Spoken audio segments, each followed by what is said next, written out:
Assalamualaikum warahmatullahi wabarakatuh. Salam sejahtera untuk kita semua. Perkenalkan, nama saya Aulia Rahman Hakim Hasibuan, SHMH. Di semester ini saya diberikan amanah untuk mengampu mata kuliah Hukum Perlindungan Saksi dan Korban. Di pertemuan pertama ini kita akan membahas tentang yang namanya kontrak kuliah. Jadi kawan-kawan semua dalam perkuliahan ini akan sama-sama menyepakati aturan main, kira-kira begitulah ya, aturan main, kewajiban, hak, serta metode dalam perkuliahan kita ini. Perkuliahan kita ini merupakan perkuliahan dalam metode selfish. Nanti akan saya jelaskan terkait mata kuliah yang kita jalankan dari pertemuan hari ini sampai di pertemuan berikutnya. Jadi kita akan membahas tentang perkuliahan, kontrak perkuliahan hari ini. Dan kawan-kawan semua agar dapat dipahami, materi perkuliahan ini kawan-kawan dapat baca, download, dan memahami isi setiap daripada slide demi slide yang akan diperkuliahkan, yang akan dipelajari di perkuliahan Hukum Perlindungan Saksi dan Korban ini. Dan adapun materi pertama ini kita akan membahas tentang kontrak perkuliahan. Ya, apa itu kontrak perkuliahan kita? Yang pertama, apa sih tujuan daripada kontrak perkuliahan di mata kuliah Hukum Perlindungan Saksi dan Korban? Yang pertama, saya akan menjelaskan tentang mekanisme perkuliahan selfish learning. Ya, yang kedua akan membahas tentang menentukan sistem penilaian dan kewajiban daripada kawan-kawan semua. Kemudian yang ketiga, menumbuhkan pemahaman terhadap nilai dan etika akademik. Ini yang sangat penting. Jadi saya akan menjelaskan tentang mekanisme perkuliahan selfish atau learning. Metode pengajaran selfish, mahasiswa belajar sesuai dengan kecepatan dan kemampuan masing-masing dengan panduan dosen, yaitu saya sendiri. Kemudian implementasinya, modul dan bahan bacaan akan diunggah di setiap portal mahasiswa. Kemudian yang kedua, dalam implementasinya adalah mahasiswa wajib membaca dan mengerjakan tugas dalam hal mingguan ataupun evaluasi dalam setiap perkuliahan. Dan kemudian saya, dosen, berperan sebagai fasilitator dan evaluator. Jadi evaluator itu adalah mengevaluasi terkait perkuliahan kawan-kawan semua. Nah, bagaimana manfaatnya? Manfaatnya mengembangkan kemandirian dan tanggung jawab akademik, serta mendorong pemahaman mendalam terhadap materi perkuliahan. Jadi kawan-kawan harus paham, materi selfish ini pada dasarnya adalah tetap 16 pertemuan. Yang pertemuan pertama itu adalah hari ini yang membahas tentang pokok perkuliahan, yang membahas tentang kontrak perkuliahan, begitu ya, yang membahas tentang apa sih selfish dalam artian pengenalan metode perkuliahan selfish. Jadi perkuliahan selfish ini tetap 16 pertemuan, namun dibagi metodenya. Jadi kawan-kawan akan mendapatkan video pembelajaran seperti ini di pertemuan pertama, kemudian di pertemuan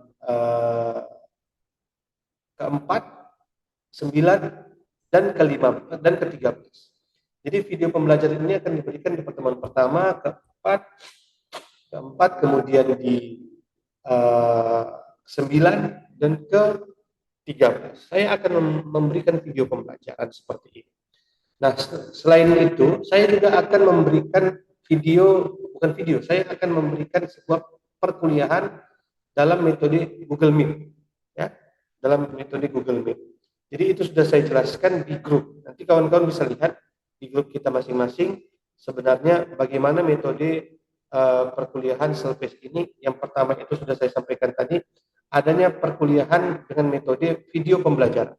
Saya akan memberikan video pembelajaran di pertemuan pertama, kemudian pertemuan keempat, kemudian ke-9, kemudian ke-13. Begitu. Baik, mohon izin saya ulangi ya. Jadi metode perkuliahan selfish ini ada yang keliru yang saya sampaikan. Saya ulangi. Jadi pertemuan mata kuliah selfish ini akan dilaksanakan dalam metode selfish. Yang pertama, saya akan membagikan video pembelajaran. Jadi video pembelajaran itu akan saya berikan di pertemuan pertama, kelima, ke-9, dan ke-13. Ya. Ingat ya kawan-kawan, yang pertama, pertemuan perkuliahan pertama, kelima, kemudian ke-9, dan kemudian ke-13. Nah, selain daripada video pembelajaran, saya akan memberikan juga pertemuan secara online, secara langsung melalui Google Meet atau Zoom, itu di minggu keempat atau di perkuliahan keempat, kemudian ke-8, kemudian ke-12.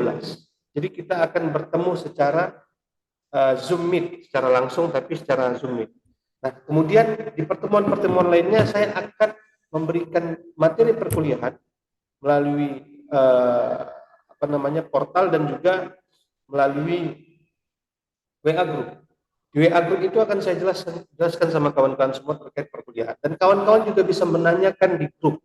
Kita berdiskusi di WA Group secara langsung dan saya akan memberikan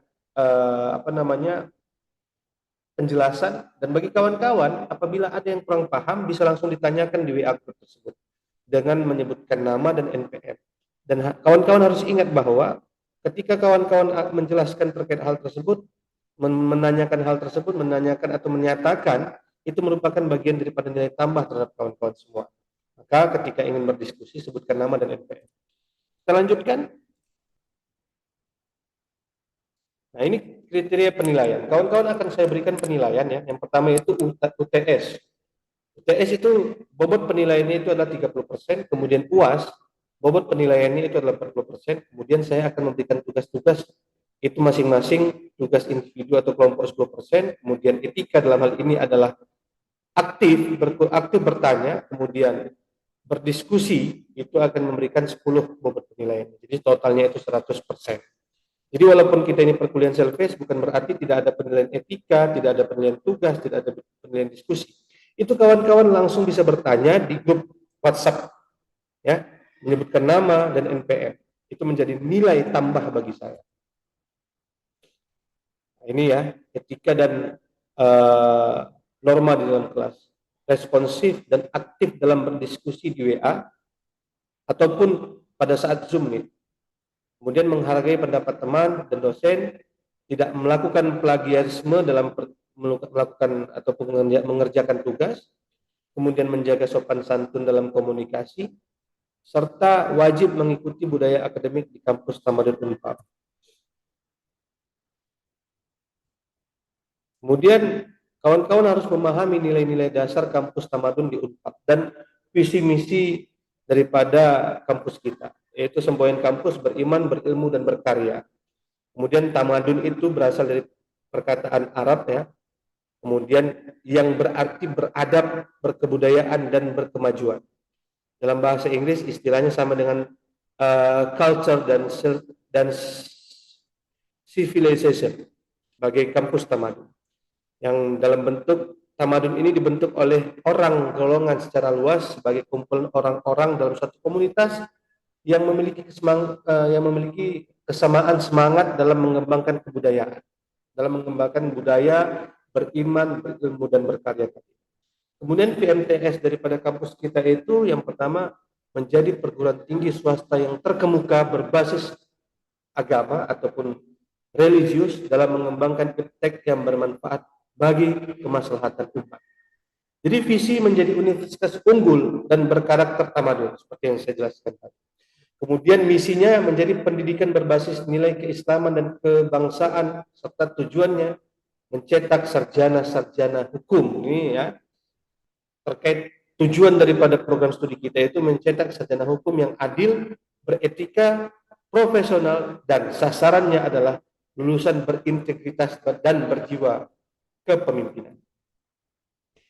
Nah, ini silabus kita kawan-kawan, silabus dan rincian topik yang akan kita bahas dalam pertemuan sampai di pertemuan ke-16 nanti. Yang pertama, kita akan secara hari ini ya, kontrak perkuliahan, dan saya akan membahas sedikit nanti tentang pengertian saksi dan korban. Ya, yang pertama itu kita bahas akan kontrak perkuliahan serta membahas pengertian saksi dan korban, kemudian peran korban dalam pengaruh terjadinya tindak pidana, yang ketiga jenis-jenis korban serta dampak terjadinya tindak pidana, Yang keempat, dasar filosofis urgensi perlindungan saksi. Yang kelima, urgensi perlindungan korban. Kemudian yang keenam, teori-teori perlindungan hukum dan perlindungan hukum terhadap saksi. Kemudian yang ketujuh, terhadap korban. Dan yang kedelapan, kita akan melakukan ujian tengah semester. Yang kesembilan, kita akan membahas formulasi perlindungan hukum saksi dan korban tindak pidana dalam sistem peraturan hukum di Indonesia. Yang kesepuluh, kita akan membahas hak-hak saksi pada tingkat pidana, pada tindak pidana dalam hukum pidana Indonesia. Kemudian hak-hak korban pada tindak pidana dalam hukum pidana Indonesia. Kemudian yang ke-12 kita akan membahas tentang perbandingan perlindungan hukum saksi dan korban di beberapa sistem hukum. Kemudian yang ketiga, ke-13 kita akan membahas konsep hukum yang adil serta aspek hukum yang adil. Kemudian yang ke-14 kita akan membahas konsep hukum yang ideal dalam perspektif perlindungan hukum serta praktek perlindungan hukum terhadap saksi.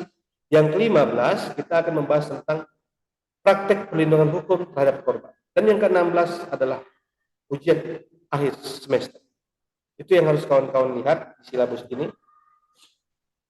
Adapun capaian pembelajaran kita, ini kawan-kawan bisa baca ya, capaian pembelajaran kita itu bertakwa pada Tuhan Yang Maha Esa, berperan sebagai warga negara yang cinta terhadap tanah air, bekerjasama dalam memiliki kepekaan sosial terhadap kepedulian terhadap masyarakat dan seterusnya. Nanti kawan-kawan bisa baca, ini capaian pembelajaran. Capaian pembelajaran mata kuliah, nah ini yang penting kawan-kawan harus ingat. Mahasiswa mampu memahami konsep, asas, dan dasar hukum perlindungan saksi dan korban, memahami serta mampu menganalisis hak-hak saksi dan korban, memahami serta mampu mengidentifikasi dan memberikan solusi terhadap permasalahan hukum yang berkaitan dengan perlindungan saksi dan korban, serta memahami dan menunjukkan sikap profesional menjunjung tinggi nilai keadilan, hak asasi manusia dalam konteks serta melibatkan saksi dan korban. Ini bukunya, buku referensi kita kawan-kawan, kalau bisa dimiliki nanti semua ini, sehingga kawan-kawan dapat lebih lancar, lebih paham terkait konsep perlindungan hukum saksi dan korban. Nah, jadi sebelum kita masuk dalam pokok perkuliahan nanti, ada beberapa pertanyaan yang akan saya sampaikan kepada kawan-kawan dan kalau bisa harus dapat dijawab. Kita berdiskusi yang pertama, apa pentingnya perlindungan saksi dan korban? Kemudian yang kedua, bagaimana posisi korban menurut Undang-Undang 31 tahun 2014 tentang LPSK? Kemudian yang ketiga, apakah perlindungan di Indonesia sudah efektif terhadap saksi dan korban? Nah, ini sebagai refleksi kepada kawan-kawan semua, nilai keadilan dan kemanusiaan apa yang dapat diterapkan sebagai calon sarjana hukum. Ini kawan-kawan bisa berdiskusi ya. Ini pertanyaan ini akan saya tagih di pertemuan berikutnya, walaupun kita tidak secara langsung bertemu, walaupun tidak secara langsung Zoom meet, tapi ini akan saya nantikan jawaban dari kawan-kawan semua pada saat saya memberikan materi perkuliahan yang kedua, kemudian kawan-kawan bisa menyampaikan jawaban ini di grup WhatsApp kita. Jadi silahkan berdiskusi. Diskusinya apa pentingnya perlindungan saksi dan korban. Kawan-kawan bisa memberikan argumentasi di grup WhatsApp. Kawan-kawan yang lain juga bisa menanggapi apa yang telah disampaikan, apa yang telah dinyatakan di dalam grup WhatsApp tersebut oleh kawan-kawan yang lain. Jadi kita walaupun secara perkuliahan kita tidak tatap muka, tapi melalui Google Meet nanti ataupun melalui grup WhatsApp kita dapat menyampaikan, kita dapat